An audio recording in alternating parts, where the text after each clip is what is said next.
Bonjour à tous et à toutes, je suis Monsieur Edouard Bouaka Olivier. Dans cette vidéo, nous allons voir comment est-ce qu'on fait la remise des manuels aux élèves via la plateforme Bonamas. Alors l'adresse de la plateforme Bonamas, c'est bonamas.mena-ci.com. Donc lorsque vous rentrez cette adresse, vous arrivez sur cette page d'accueil. Vous cliquez sur le bouton se connecter. Ici, au nom d'utilisateur, vous mettez votre code d'établissement qui fait 6 chiffres.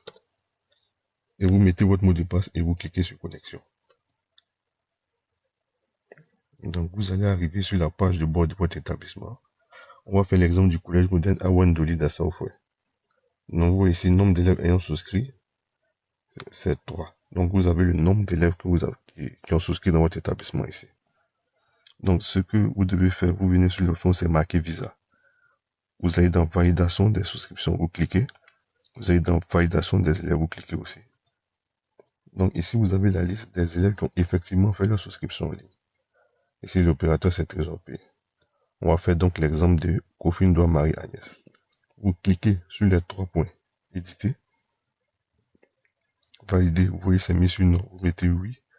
Et vous cliquez sur soumettre.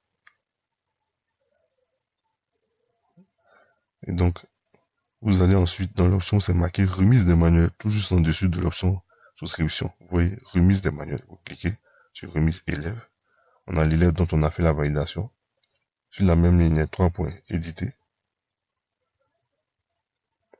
Et ici, vous allez mettre les références de chaque manuel en cliquant sur les champs où c'est marqué référence du manuel. Donc, quand je clique, j'ai plusieurs références ici. Alors, je vais supposer dans mon exemple que Kofindoua Marie-Agnès est venue en première position. Donc, je vais mettre la référence qui se termine par 1 partout. Donc, ici 1. Ici aussi 1. Mathématiques 1. Physique 1. AGT 1. TICE, même si la discipline TICE n'est pas enseignée dans votre établissement, vous remettez quand même le manuel de TICE parce que les élèves ont souscrit pour 8 manuels. Et donc ici, pour rappel, 24-25, c'est l'année d'acquisition des manuels. 50, c'est le code de l'ADREN. 319-133, ça c'est le code d'établissement. EDHC, c'est la matière. 6e le niveau, et puis 1 c'est le numéro d'ordre. Comme je vous ai expliqué, on va supposer dans notre exemple que l'élève Kofindoua Marie est arrivé en première position. Donc, on va donc lui donner les références qui se terminent par 1. Si elle était venue en deuxième position, on allait lui donner les références qui se terminent par 2. Maintenant, il y a des cas, ça concerne surtout ceux qui sont dans le projet Bonamas depuis l'année passée. Lorsque eux, par exemple, ils remplissent, ils peuvent se rendre compte que, par exemple, pour Histoire Géo, la référence numéro 1 n'est pas disponible. Alors, quand vous avez ce cas, cela veut dire que soit l'élève qui a utilisé le kit numéro 1 l'année passée, quand il est venu faire son retour des manuels, il a déclaré le livre là comme perdu. Donc, c'est pour ça que la référence n'est pas disponible. Ou bien l'élève a rapporté effectivement, mais vous n'avez pas renseigné la plateforme. Donc, si vous n'avez pas renseigné le retour de cet élève, cela signifie que le système considère que le livre n'est pas encore retourné, donc il n'est pas disponible. Si l'élève aussi n'a jamais restitué, le livre aussi ne sera pas disponible. Donc, quand vous êtes dans ce cas où la référence est manquante, changez de référence.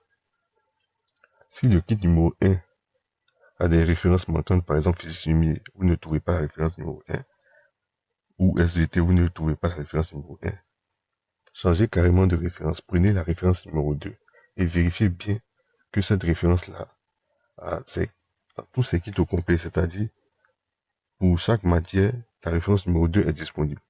À ce moment-là, quand vous voyez que tout est disponible, vous pouvez donc attribuer ça à l'élève en question. Et puis, vous passez à un autre, ainsi de suite. Donc, vous voyez pour notre exemple ici, si l'élève Kofindoua Marie-Agnès, on ne trouvait pas la référence mathématique, on allait lui donner la référence qui se termine par 2, qui a toutes ces références, ces références sur les manuels. Si la référence numéro 2 aussi était manquante, on allait passer au 3, ainsi de suite, ainsi de suite. Voilà, pour qu'on puisse trouver un kit dont toutes les références sont disponibles. Et c'est ça qu'on remet à l'élève. Donc les kits incomplets, vous les mettez de côté. Maintenant, il y a un autre cas aussi spécifique. On a certains gestionnaires qui, bon, malheureusement, n'ont pas procédé de cette manière. C'est-à-dire, EDAC, on a donné la référence numéro 1. Français, lui, par exemple, Français, il a donné la référence numéro 6. Histoire géo, il a donné la référence, je sais pas, numéro 11, ainsi de suite, ainsi de suite. C'est-à-dire, pour le même élève, les références sont différentes pour chaque manuel. Ce que nous, on vous conseille de faire, c'est de garder la même référence pour tous les manuels. C'est plus facile quand vous faites comme ça. C'est mieux organisé aussi. Mais si vous avez des références différentes par matière, il n'y a pas de souci. Vous pouvez aussi faire de cette manière-là. Parce qu'il y en a qui ont déjà fait ça comme ça. Donc, vous pouvez renseigner de cette manière-là. Par exemple, vous voyez que là, je peux mettre des références différentes pour les manuels, pour un même élève. Donc, si vous êtes dans ce cas-là, vous pouvez renseigner de cette manière. Mais il ne faut pas oublier que les références qui sont marquées ici doivent être les mêmes références qui sont dans le manuel de l'élève. C'est-à-dire, pour cet élève-là, quand on va ouvrir EDAC, il faut qu'on ait cette référence-là dedans. C'est ce code-là qui est marqué dans le manuel de EDAC, à la première page. Pour 6e, c'est pareil, c'est le code qu'on doit retrouver dans le manuel, ainsi de suite. Et pour rappel, on codifie une seule fois un manuel. Un manuel qui a déjà un code, c'est ce code-là qui est réutilisé. Il n'est pas question d'inscrire chaque année un nouveau code. C'est le code qui est déjà dans le manuel qui est réutilisé chaque année. Donc ne codifiez pas plusieurs fois, il faut codifier une seule fois. Donc voici un peu la précision concernant les remises. Donc je reviens sur notre exemple où elle est venue en première position et puis toutes les références sont disponibles. Donc je vais lui donner rapidement les références que j'ai terminées par 1. Voilà.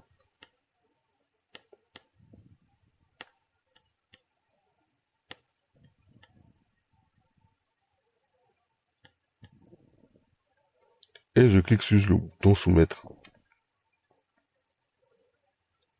Alors vous voyez, on arrive maintenant sur cette page où c'est marqué finaliser la remise. Il faut cliquer sur le bouton finaliser la remise. Et là, vous allez voir, vous avez la possibilité de télécharger voilà, le reçu de remise de manuel. Donc, très souvent, il y a plusieurs. Quand ils voient le bouton finaliser la remise, ils s'arrêtent là. Ce qu'il faut faire, il faut cliquer sur le bouton finaliser la remise. Si vous n'avez pas cliqué dessus, la remise n'est pas finalisée. Donc, quand vous avez cliqué sur le bouton finaliser la remise, vous avez le reçu qui est téléchargeable. Vous cliquez sur télécharger le PDF pour pouvoir avoir le reçu de remise de manuel qui est le reçu présenté ici. Donc voici un peu comment est-ce qu'on fait les remises des manuels aux élèves. Je vous remercie pour votre attention et si vous avez des questions, n'hésitez pas à les poser dans les différents groupes WhatsApp. Merci.